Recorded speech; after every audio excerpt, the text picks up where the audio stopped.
बातमी लातूरमधून येते। लातूरच्या क्रीडा संकुलात होणारा सैराट टीमचा कार्यक्रम हा रद्द करण्यात आलेला आहे। कायदा सुव्यवस्थेमुळे आर्ची आणि परिषदचा कार्यक्रम रद्द झाल्याचं कळतंय। राहुल कुलकर्णी आमचे प्रतिनिधी आपल्या सोबत आहेत। राहुल, नेमकं काय कारण देण्यात येत आहे? तर एक महिन्याभरापूर्वी ती जी शाळा आहे, ज्या शाळेच्या मदतीसाठी जी भूकंपाच्या काळानंतर उभारण्यात आलेली आहे, तर त्या शाळेच्या पुढच्या भवितव्यासाठी म्हणून हा कार्यक्रम अरेंज करण्यात आला होता।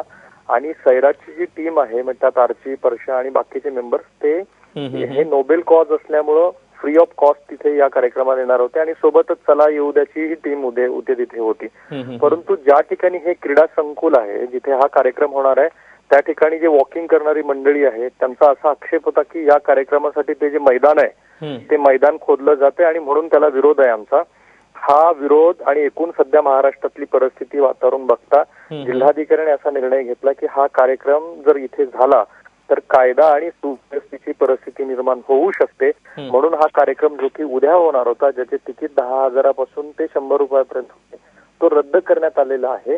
दुसरीकडे संयोजकांनी मात्र अशी भूमिका घेतली की आम्ही ज्या प्रमाणामध्ये मदत आमच्या शाळेला उपलब्ध होईल असं वाटत होतं, तशी मदत या कार्यक्रमातून होत नाहीये, म्हणजे अपेक्षित असा उत्पन्न मिळत नाहीये। म्हणजे ही खरं तर या दृष्टीनं संयोजकाचा दावा बघायला पाहिजे की महाराष्ट्रात अनेक ठिकाणी सैराटचे कार्यक्रम झालेत आणि खूप प्रतिसाद त्यांना मिळतोय, तर शाळेचं असं म्हणणं आहे की आम्हाला अपेक्षित असलेला प्रतिसाद मिळत नाहीये, म्हणून आम्ही हा कार्यक्रम रद्द करतोय।